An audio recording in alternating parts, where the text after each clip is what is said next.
5월에 팔아가지고서 10월에 돌아오라거든요. 11월부터 5월까지 시장에 머물러 있는 7%의 수익률이 나오게 됩니다. 6월에서 10월까지를 보게 되면은 1.2%입니다. 그러니까 확연하게 좀 수익률이 차이가 나는 게 세리메이라는 말이 괜히 나온 건 절대 아니다. 그리고 세리메이를 하셨다면 10월엔 돌아오셔야 된다.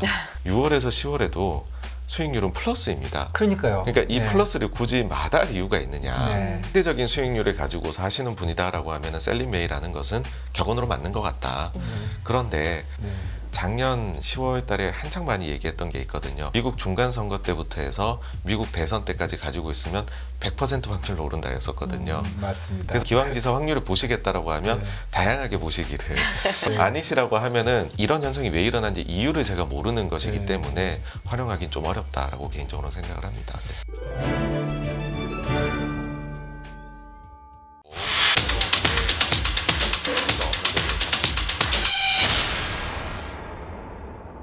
네, 86번가 정광훈 대표님 어서 오세요. 안녕하세요. 네, 안녕하십니까. 네.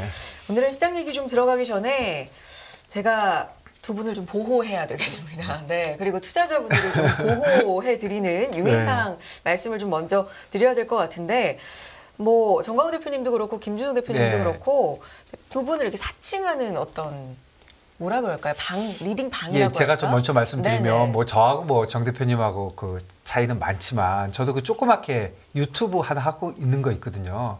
그런데 갑자기 뭐 그 사진 같은 게 다 딱 올라와가지고요. 완전 똑같은 사진이 이렇게 돼가지고 뭐 이렇게 방들이 생겼어요. 카카오 같은데. 그래가지고 진짜 재밌는 거는 저기 이제 제가 들어가려고 그러잖아요. 그러면 이제 입장을 안 시켜줘요. 저게 허가를 받아야 되거든요. 본인이면. 네. 그래서 이제 제가 다른 그 아이디로 해가지고 입장을 했어요. 그래서 제가 김준성입니다 하고 딱 그걸 내는 순간 강퇴가 되더라고요. 그래가지고 제가 저거 보고 아니 제 유튜브에는 사람들이 없는데 저기에는 또 왜 사람이 저렇게 많은지. 그 다음에 결정적인 게 이게 카카오가 안 지워져요. 왜 카카오 왜 안 지워줍니까? 저라는 걸 몇 번 밝히는데도 그것도 문제고. 그래서 뭐 정광훈 대표님은 저보다 훨씬 더 피해가 심각하시겠지만 뭐 더 유명하시고 다 많이 하시니까 저 절대 투자 권유 같은 거 안 합니다. 네. 예, 그리고 저는 뭐 유튜브는 좀 하지만 무슨 어디다 문자 보내고 이런 거 안 합니다. 그래서 이게 진짜 문제인 것 같아요. 이게 누구라도 혹시라도 제 이름이나 뭐 해가지고 피해를 보신다면 저도 좀 죄송하잖아요. 그래서 다시 한번 말씀드리지만 절대 안 합니다. 예. 정 대표님도 한번 말씀해 주시죠. 저보다 뭐 피해가 많으실 것 같은데. 네, 말씀해 주신 대로 저도 이제 뭐 카카오 이제 그 톡이라든지 아니면은 뭐 그 텔레그램이라든지 이렇게 아니면 문자를 보낸다든지 이런 것들은 전혀 하는 게 없거든요. 그런데 이런 게 막 생겨나는 게 종종 있고 또 말씀해 주신 대로 그걸 만약에 믿으시게 되면 제가 아닌데 그러면은 이제 또 막 피해를 입으시는 분도 나타나실 수 있는 같은 게 제일 문제일 것 같고요. 그리고 또 카카오의 경우에 신고하기가 있기는 한데 저도 이제 제가 본인입니다라고 신고를 근데 그게 신고를 뭐 따르게 또 뭐 해야 되는 절차도 있기는 하더라고요. 근데 사실 이게 생겨날 때마다 전부 다 모든 걸 하기도 현실적으로 그러면은 그걸 계속 제가 바라보면서 이제 해야 되는 부분이거든요. 그리고 그 본인인 거를 다 증명하고 해도 잘 안 지워준대요. 네, 맞습니다. 사실 이게 그런 적이 있었습니다. 이제 그 카카오 쪽에서 왜 안 지워줄까? 왜냐하면 뭐 여의도 쪽이나 이런 데 계시는 분들 중에서 사실 이렇게 채널이 안 만들어진 분들이 거의 없을 정도로 이런 거를 사칭하는 곳들이 굉장히 많이 있거든요. 그래서 뭐 자세한 이유는 뭐 저희가 이제 카카오 그쪽이 아니다 보니까 알 수는 없지만은 결국 이러면은 투자하시는 분들께서 조심하실 수밖에 없을 것 같다. 그래서 카카오나 이런 데에서는 정말로 그게 공식적인 건지에 대해 가지고서는 여러분들이 꼭 좀 그거를 2번, 3번 확인을 하셔야 되지 않을까 싶고요. 한 가지 좀 예전에 그 문자 왔던 거 관련해 가지고서 좀 재밌는 거를 하나 말씀을 드리면은요. 제가 이제 전 직장에 다니고 있을 때 뭐 이렇게 뭐 광고해서 어떤 종목 이러면서 막 문자 같은 것들이 많이 오잖아요. 저도 보면은 저희 그 당시에 이제 매니저들끼리 있으면은 굉장히 많이 날라오거든요. 그런데 한 군데는 정말로 여기는 굉장히 머리를 많이 쓴다. 그렇게 느꼈던 데가 있는 게 한 번은 전체 회의 시간에 한번 다 놓고서 봤었어요. 그랬더니 같은 종목인데 시간차를 두고 보내고 있더라고요. 그래서 여기에서 만약에 좀 뭐 한 1,000명을 예를 들어 보냈다. 그럼 그 사람들 중에 사는 사람이 있으면은 올라갈 수 있잖아요. 그러다 보면 시차를 두고 또 다른 사람한테 보내고 또 다른 사람한테 네. 보내고 라는 식으로까지 하는 걸 보면서 아, 이쪽도 굉장히 모든 걸 걸고서 하고 있구나 예. 라는 걸 느꼈는데 근데 결국에는 그런 것들 중에서 몇 가지가 이거는 올랐어 라고 착각을 하실 수도 있을 것 같아요. 네. 근데 이거는 어떤 방식이냐 하면 네. 예를 들어 처음에 1,000명에게 종목을 보내는 거죠. 네. 뭐 500명에게는 A 네. 종목, 500명에게는 B란 종목 보내고 그 중에서 내려간 거는 그 사람들이 안 믿을 테니까 안 보냅니다. 근데 맞다고 된 거를 또 보내는 거죠. 이제 맞는 문자를 올라간 뭐 운 좋게도 그렇게 해가지고 그게 서너 번 반복되면 그분들이 믿을 수도 있다라는 건데 이거는 그들이 정말로 잘 맞춰서가 아니라 이런 식으로 아주 잘 짜여진 각본으로 가는 것이기 때문에 정말로 이거는 조심을 하셔야 된다라는 말씀을 드리고 싶습니다. 네. 예. 그래서 저는 그냥 이렇게 생각해요. 첫 번째는 이거 관련돼서 이제 피해 유형을 보면 첫 번째는 뭐 유료 방송이래 갖고 돈을 낸다든가 내가 뭐 투자해 줄게요. 그래서 돈을 낸다든가 사실 이건 이제 직접적으로 손해를 보는 건데 뭐 여기까지는 안 넘어가시더라도 지금 정 대표님 설명해 주신 대로 그 진짜 시세 조작 관련돼서 내가 내부자 정보 같은 거에 연루될 수도 있고 또 이게 뭐 전부 가짜니까 무조건 네, 손해 보는 네. 거잖아요. 그러니까 진짜 조심하셔야 됩니다. 네. 네. 여러분의 피해가 없도록 네. 하기 위해서 저희가 조금 긴 시간 할애해서 이렇게 네. 유의 말씀을 드렸습니다. 자, 이제 시장 얘기를 좀 해보겠습니다. 지금 시장 분위기를 좀 보면 저희가 앞서서도 좀 개인적으로도 둘이 그런 얘기를 했는데 여기서 올라가느냐 내려가느냐 이제 의견이 진짜 분분하게 갈릴 시점이라는 네. 생각이 좀 듭니다. 최근 시장 분위기 어떻게 보고 계신지 일단 총평을 좀 예. 부탁드릴게요. 네, 명확하게 지금의 시장은 그 침체에 대해 가지고서 네. 제일 우려가 크다라고 보고 있고요. 네. 그러다 보니까는 데이터들이 잘 나오는 것이 지금은 좋은 상황이다. 네. 그렇게 했었을 때 우리가 좀 기대를 만약에 이제 시장에 대해서 긍정적으로 본다라고 하면 걸어 봄직한 데는 어디 있느냐라고 했을 때는 첫째는 저는 뭐 계속 중국이다라고 생각을 하고요. 중국 쪽에서 리오프닝을 한지 어느덧 뭐 한 3개월 정도가 지나갔는데 이제는 선행 데이터가 아니라 얼마 전에 나온 소비 데이터가 잘 나온 것처럼 나머지 쪽도 이제 투자도 좀 늘어난다든지 그 다음에 수입 데이터도 조금 잘 나오긴 했는데 아직까지는 이제 원자재 쪽에만 일부로 있습니다. 근데 그것이 뭐 부자재라든지 다른 쪽으로도 넘어가는지가 나올 것이냐. 근데 지금까지로서는 중국에서는 뭐 아주 뭐 이렇게 성공적으로 가고 있는 것으로 보이고요. 그 다음에 또 하나는 결국엔 미국 기업들도 지금은 S&P 500 기준으로 봤을 때는 매출액의 40%가 해외에서 나옵니다. 그중에 제일 큰 부분이 유럽하고 중국이거든요. 근데 유럽의 경우에는 지금 가스 가격이 많이 하락을 해가지고서 일단은 소비의 여력이 좀 이제 과거 대비해서는 작년도 한 중순부터 해가지고 랑 대비를 해가지고서는 지금 증가를 한 것으로 보입니다. 그래서 요 점이 유럽에서도 실제로 유럽의 가게나 아니면은 기업들에서 주문 같은 것들이 늘어나는지가 좀 확인이 될 것이냐인데 지금으로 봐서는 이쪽에서도 선행 데이터는 좀 잘 나오고 있다 이고요. 다만 이제 미국이 생각보다는 조금씩 더 약한 모습이 나오고 있습니다. 그러니까 이거는 뭐냐 하면은 뭐 실업 같은 경우에도 계속해가지고서 간밤에도 보셨겠지만 조금씩 더 증가가 나오고 있고 예상치보다도 약간씩 높고요. 그 다음에는 그 이번에 경기 선행 데이터도 나왔는데 미국의 경우에는 지금 ISM 그 경기 선행 이제 PMI하고 그다음에 마켓 PMI가 방향이 반대로 가 있습니다. 그러니까 다른 나라랑 다르게 반대로 가 있는 상황에다가 그리고 원래 침체에 대해 제일 설명력이 높다고 하는 컨퍼런스 보드의 경기 선행 지수도 간밤에 나왔는데 이게 예상치보다 많이 나쁘게 나왔습니다. 그러다 보니까는 미국 쪽은 확실히 지금 뭐 오히려 미국이 SVB 사태를 완전히 중심에서 겪고 있고 그 다음에는 최근에 실업도 다른 데하고 다르게 잘 버티다가 최근에 조금 올라가고 있는 그림들이 나와서 그러면은 복합적으로 봤었을 때에는 요 경기를 뭐 제가 이제 기본적으로 판단하고 있는 지금 생각하고 있는 향후 경기 경로는 어떠냐면은 일단은 그동안에 많이 부진했었던 중국하고 유럽에서의 일단 경기의 살아남이 나타날 것이고 그것이 뒤이어가지고서 미국 쪽에 이제 또 좀 도움을 주게 되는 그러면서 미국도 지금은 특히나 SVB 때문에 저는 심리도 많이 죽어 있다라고 느끼고 있거든요. 그런 말씀을 드리는 거는 미국이 그 저축률을 보시게 되면은 굉장히 많이 이게 낮아졌었습니다. 그러니까 요 경로는 어땠었냐 하면 돈을 워낙 푸니까는 저축이 엄청 쌓였지 않습니까? 네. 그러니까는 소비를 많이 했었고, 근데 그 뒤에는 경기가 미국도 좀 내려오기 시작하는데 한 번 늘어난 소비를 줄일 수 없으니 저축을 이제 깨가면서 소비를 했었고, 근데 그게 어느 정도 너무 내려오다 보니 내가 지금부터는 회사에서 해고를 당할 수도 있어 라고 생각을 하니 소비가 실제로는 조금 줄어들게 되고, 그러다 보니 오히려 이제는 저축이 쌓이게 되는, 다시 작년 6월하고 9월을 저점으로 해가지고 미국의 저축률이 다시 올라가고 있습니다. 그거 좋은 건가요? 경기에는? 그러니까 경기에는 분명히 이거는 예. 이제 그 상황이나 안 좋습니다. 네, 예. 소비를 안 하고 적게 하고 있다는 거니까는요. 그런데 이 부분이 제가 볼 때에는 실업이 그렇게 급증만 안 하는 상황이다라고 하면 본인의 돈이 쌓여 나가면은 요게 나중에 다시 소비로. 네, 다시 소비할 수 있는 여력으로 센티먼트가 돌게 되면 그러면 하지 않을까.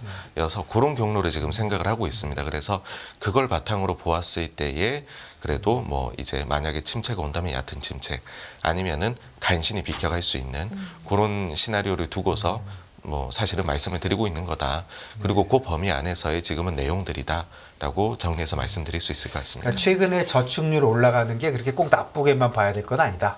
네, 그렇습니다. 네, 그렇군요. 네, 어쨌든 그 부분이 나중에 좀 상황이 좋아지게 되면 어쨌든 저는 이게 충분히 이제 여력으로서 작용을 하지 않을까라고 생각을 합니다.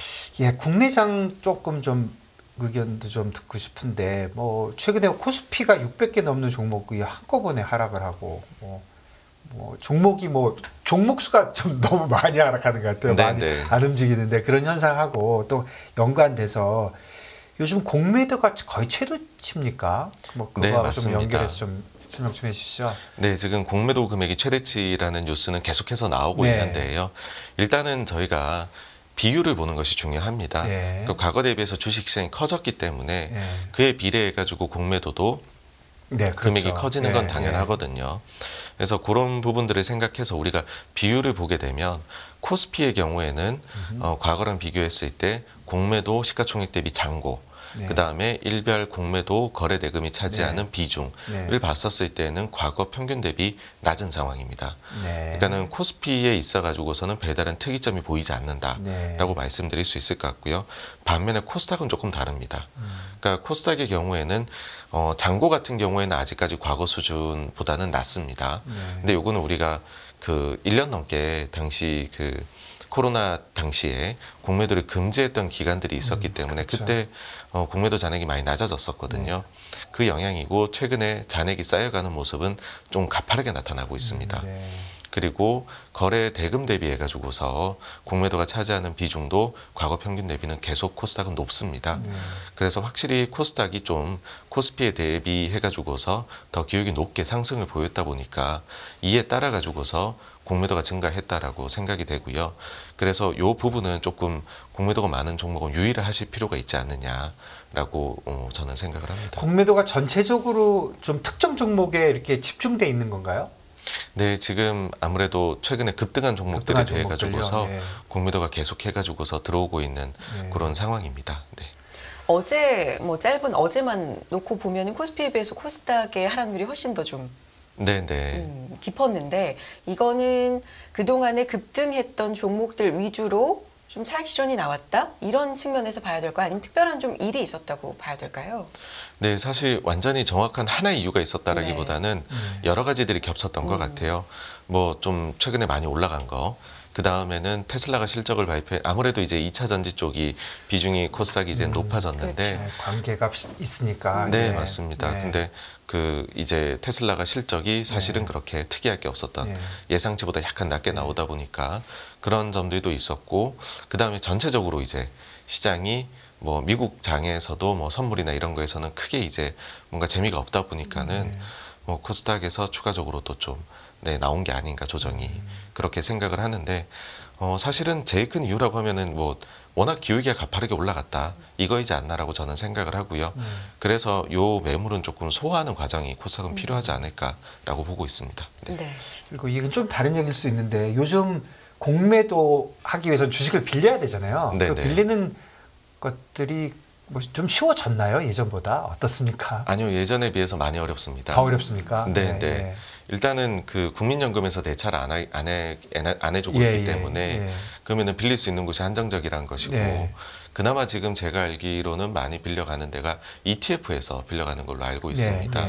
ETF 시장이 커져가지고서 여기서 빌려가는데 기본적으로 이 그 빌려가가지고서 공매도를 하는 그런 사모펀드의 경우에는 소위 말해 이제 그 프라임 브로커리지라고 해서 증권사 선정을 해서 스왑북 그쪽의 북을 사용해서 레버리지를 일으키면서 롱숏 거래를 많이 합니다.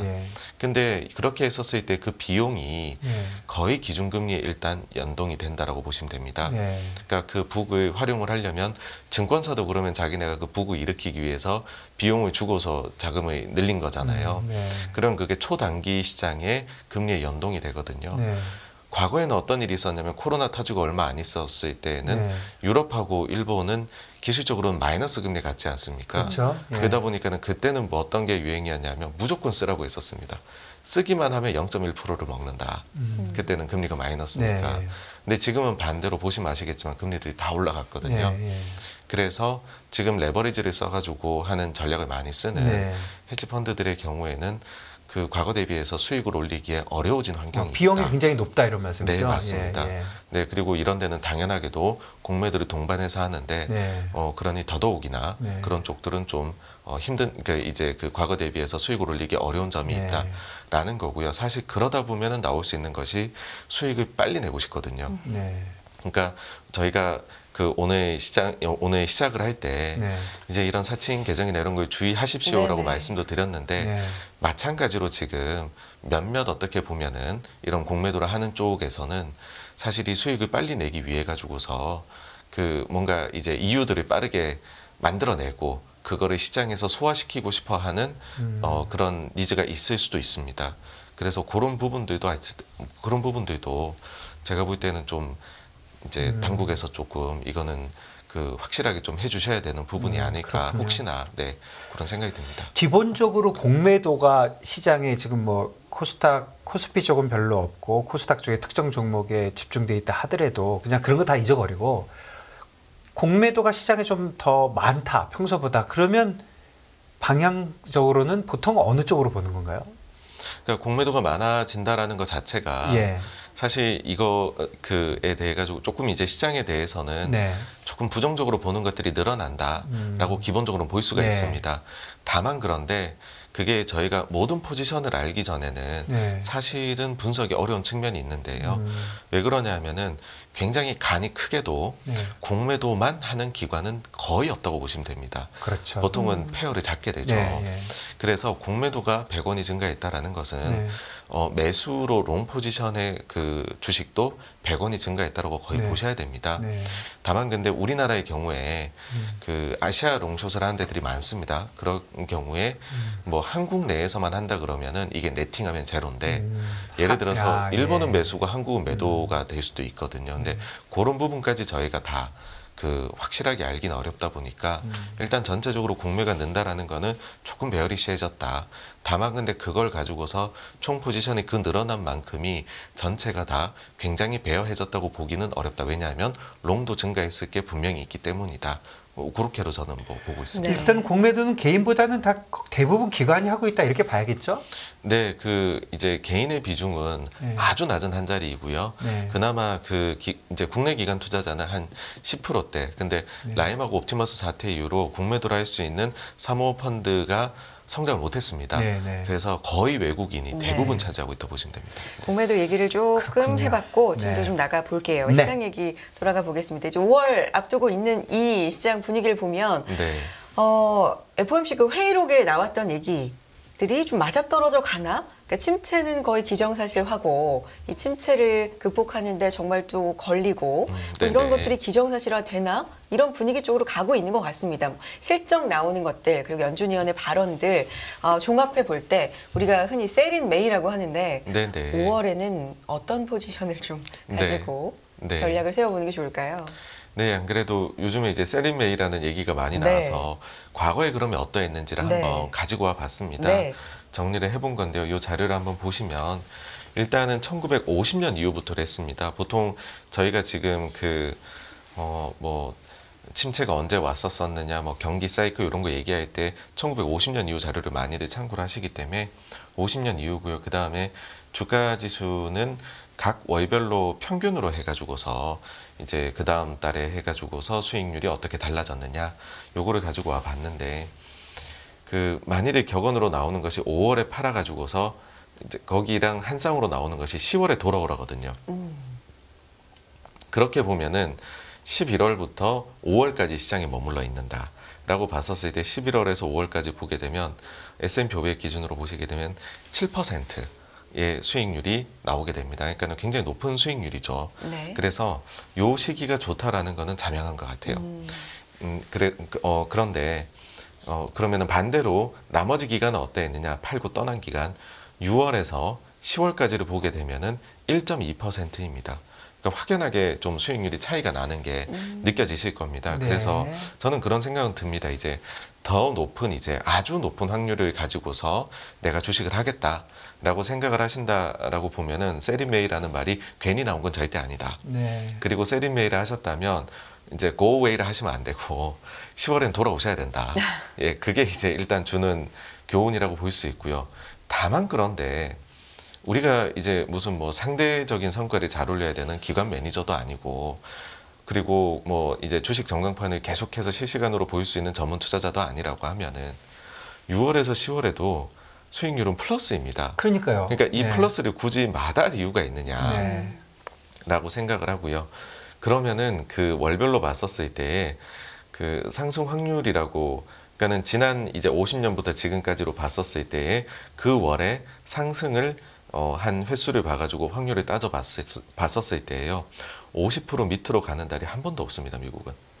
제일 낮은 게 오히려 2월에 53%, 그 다음에 세리메이가 들어가 있는 기간인 10월이 55%. 그래서 확률로 봤었을 때에도 남아있는 것이 좀 더 네. 낫다, 이고, 그리고 항상 우리가 이런 그 이제 평균을 볼 때에는 그 좀 이 아웃라이어라고 할까요? 네. 좀 숫자를 해치는 것들이 있을 수 네. 있기 때문에 중간값을 또 보지 않습니까? 네. 그래서 중간값을 보게 되면은요, 놀라운 것이 평균으로 따졌을 때는 그래도 마이너스인 달이 두 달이 있습니다. 9월, 네. 10월이 있거든요. 그런데 중간값으로 따졌을 때는 마이너스 나는 게 하나도 없습니다. 그렇네요. 그러니까 사실 미국 증시가 너무 장기 우상향을 잘 하다 보니까 이런 현상이 전 나왔다라고 생각을 예, 하거든요. 저도 그렇게 생각합니다. 저 올라가는 장 해보면 다 저렇게 되는 거죠. 네. 내려갈 때를 봐야 되는데. 만약에 우리나라 예. 코스닥을 2000년부터 해서 보게 되면 예, 저렇게 안 나올 것 같아요. 네, 이건 절대 나올 수가 없는 예, 거죠. 절대. 예. 네. 그냥 오르다 보니까. 예. 네, 맞습니다. 예. 그래서 뭔가 이 상대적인 수익률을 가지고서 하시는 분이다라고 하면은 셀리메이라는 것은 격언으로 맞는 것 같다.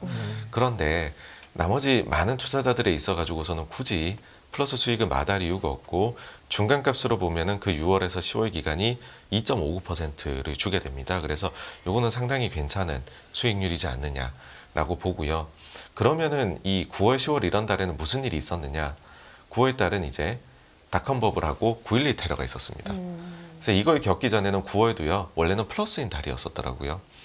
그 다음에 10월의 경우에도 금융위기를 겪기 전까지는 10월이란 달이 플러스인 달이었습니다. 근데 금융위기를 20%를 마이너스를 맞고 나서 지금 마이너스가 되었고요. 그리고는 원래 3월은 이것보다 수익률이 훨씬 좋은 달이었습니다. 근데 코로나 때 많이 빠졌었잖아요. 네. 그래가지고서 지금 순위가 상위권에서 하위권으로 내려오게 됐습니다. 그래서 이렇게 좀 한 번씩 큰 사건들을 겪은 월들이 안 좋다라는 것이고요.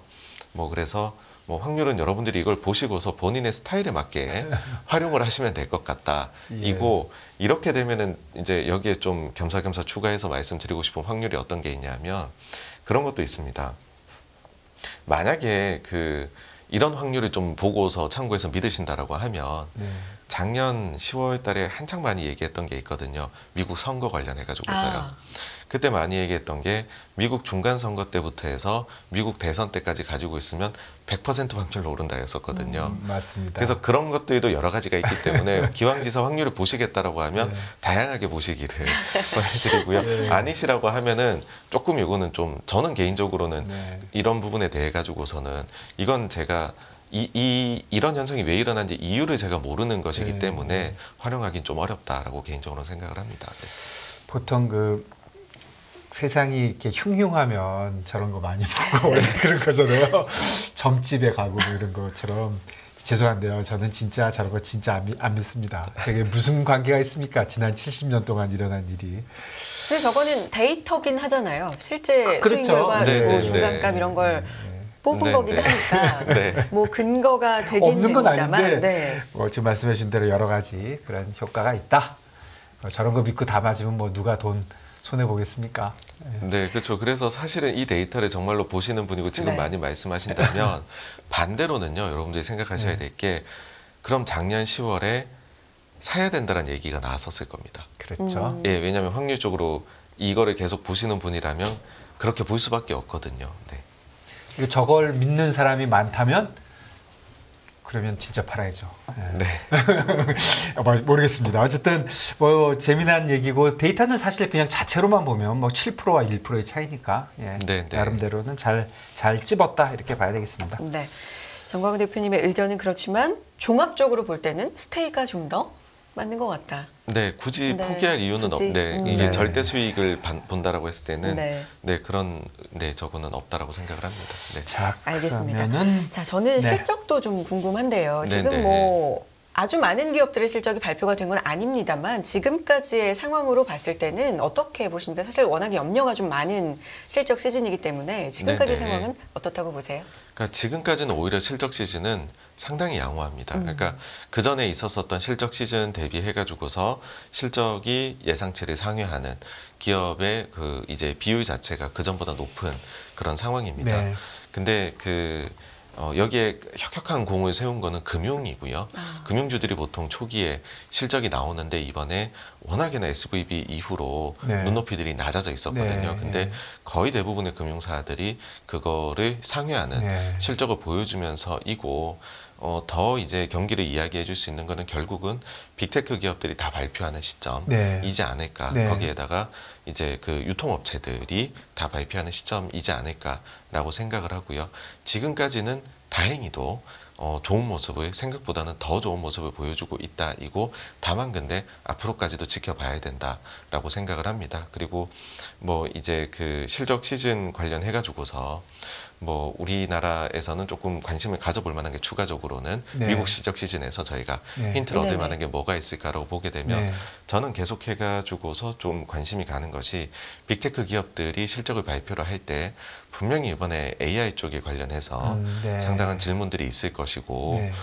이와 관련해가지고서 과연 향후 투자를 얼마나 늘린다든지 구체적인 특히 이제 그 하드웨어 우리로 치면은 반도체. 결국은 반도체 쪽입니다. 예. 예. 그런 쪽에 대해 가지고서 구체적인 게 나올 수 있느냐 그게 나온다라고 하면은 상당한 도움이 될 것이다라고 네. 생각을 하고요. 이제 그게 그래서 추가적으로는 조금 더 절대적인 숫자를 넘어서서 포인트가 되지 않을까라고 봅니다. 네. 예를 들면 어떤 기업들이 이런 걸 좀 발표하면 귀 기울여 볼 만할까요? 네, 뭐 대표적으로는 지금 이제 챗 GPT 내놓은 마이크로소프트하고 네.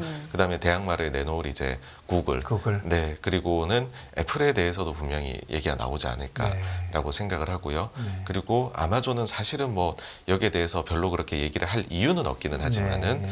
뭐 이제 최근에 보시면은 고용을 많이 줄였습니다. 네. 고용을 많이 줄였는데 그러면은 그렇게 아낀 비용으로 도대체 무엇을 네. 할 것이냐 네. 그런 얘기가 나오지 않을까. 네. 뭐 더불어서 메타 같은 경우에도 그에 해당이 된다라고 네. 생각을 합니다.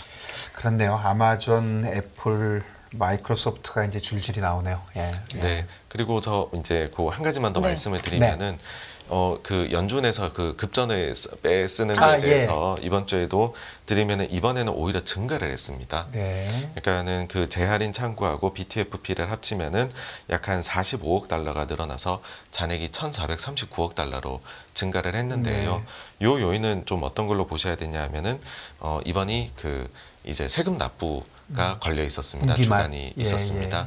그래서 재무부가 보시게 되면 현금 잔액이 세금을 받아가지고서 네. 거의 한 1,100억 달러 가까이 증가를 했거든요. 그래서 요와 관련해서 자금들이 좀 빠져나가는 것 때문에 소폭 금액이 증가하지 않았나 생각하고요. 네. 해외 쪽에서 그 가져가는 피마라는 거 있지 않습니까? 예, 예. 그 부분은 또 100억 달러가 감소를 했습니다. 감소했다. 예. 네, 그리고 요번에 확실히 텍스 시즌에 그 영향이 있다라고 본 거는 MMF는 금액이 계속 증가를 했었거든요. 네. 근데 이번 주간에는 보시게 되면 MMF에서도 거의 한 670억 달러 정도 금액이 감소를 했습니다. 네, 네. 그러니까 요거는 일단은 요번에는 좀 이 세금의 영향이, 납부의 영향이 컸었다로 보시면 어떨까 싶습니다. 예, 그러니까 시장은 계속적으로 안정적인 방향으로 가고 있다. 네, 그렇습니다. 네. 이 부분 매주 체크를 해주셔서 저희가 흐름을 잘 알 수 있는 것 같고요. 감사드립니다.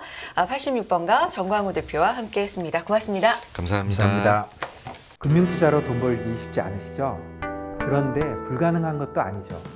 글로벌 IB 트레이더의 눈으로 본 더 넓은 금융의 세계, 그들의 투자의 기술 정말 궁금하지 않으십니까? 여러분들을 응원합니다.